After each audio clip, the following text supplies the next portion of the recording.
우리 말씀 보겠습니다. 로마서 5장 12절에서 21절 말씀 보도록 하겠습니다.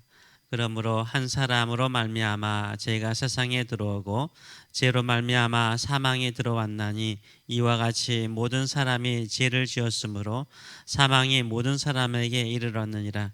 이는 죄가 사망 안에서 왕노릇한 것 같이 은혜도 또한 의로 말미암아 왕노릇하여 우리 주 예수 그리스도로 말미암아 영생에 이르게 하려 하심이라. 아멘. 오늘 이 말씀을 가지고 무엇을 들어오게 하는 사람인가, 무엇을 들어오게 하는 사람인가라는 제목으로 같이 은혜를 나누기로 합니다. 갈등이나 다툼, 불행이나 미움을 가져오는 사람이 있는가 하면 어느 공동체에 들어오면 화평과 사랑과 축복과 웃음을 가져오는 사람이 있곤 합니다. 저와 여러분은 어디에 속하는 사람입니까? 모든 인간은 죽습니다. 누구도 죽음을 이기지 못하였습니다. 인간의 죽음이 있기 때문에 이 죽음의 문제를 해결하기 위해서 다양한 종교가 생겨났고 또 철학이 생겨났습니다. 죽음이라는 문제가 있었기 때문에 인생이란 게 뭔가, 삶이란 게 무엇인가를 깊이 생각을 하게 되었습니다. 그런데 진정으로 우리의 인생, 우리의 삶에 대해서 가장 잘 아시는 분은 누구입니까? 창조주 하나님이시죠. 왜냐하면 우리를 창조하셨기 때문입니다. 그래서 성경은요, 인생의 가장 큰 문제인 죽음의 문제를 해결하는 구원의 책인데, 이 구원의 책의 첫 부분은 무엇으로 시작합니까?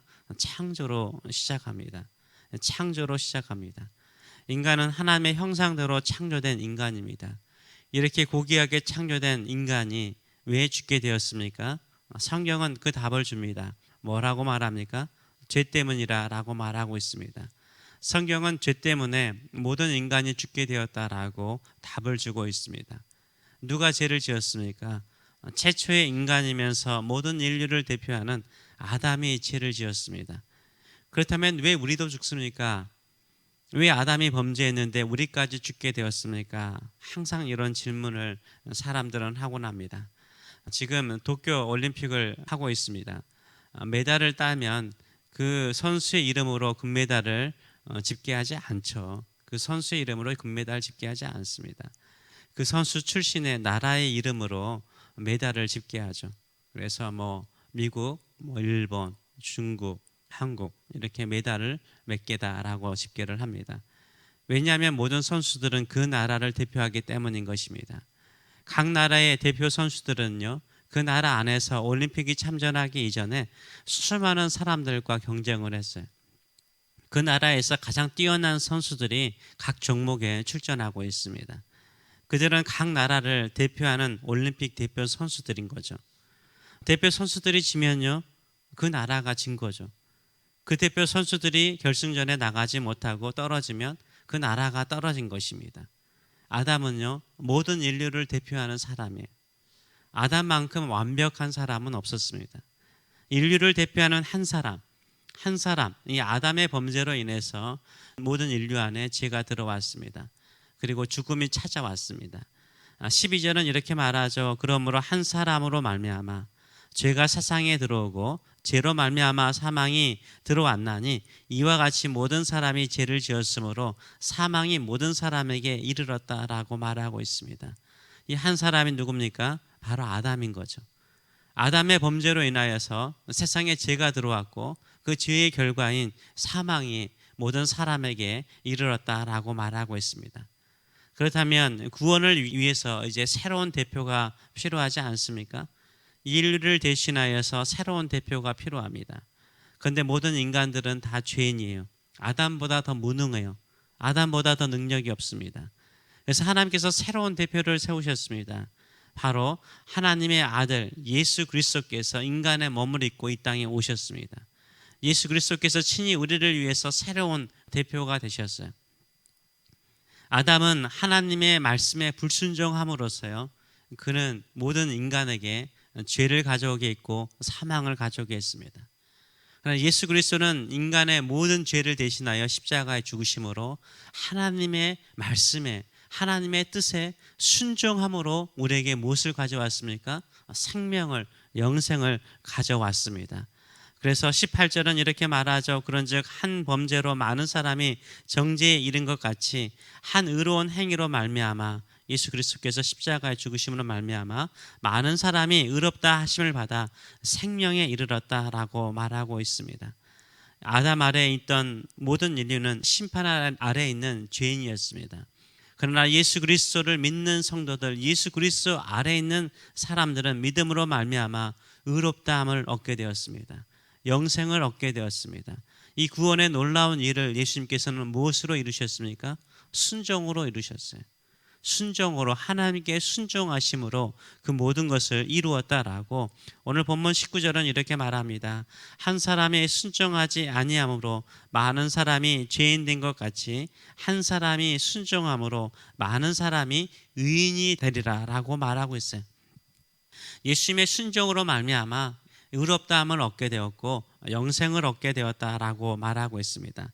21절은 결론을 내리기를 이는 죄가 사망 안에서 왕노릇한 것 같이 은혜도 또한 의로 말미암아 왕노릇하여 우리 주 예수 그리스도로 말미암아 영생에 이르게 하려 함이라라고 말하고 있습니다.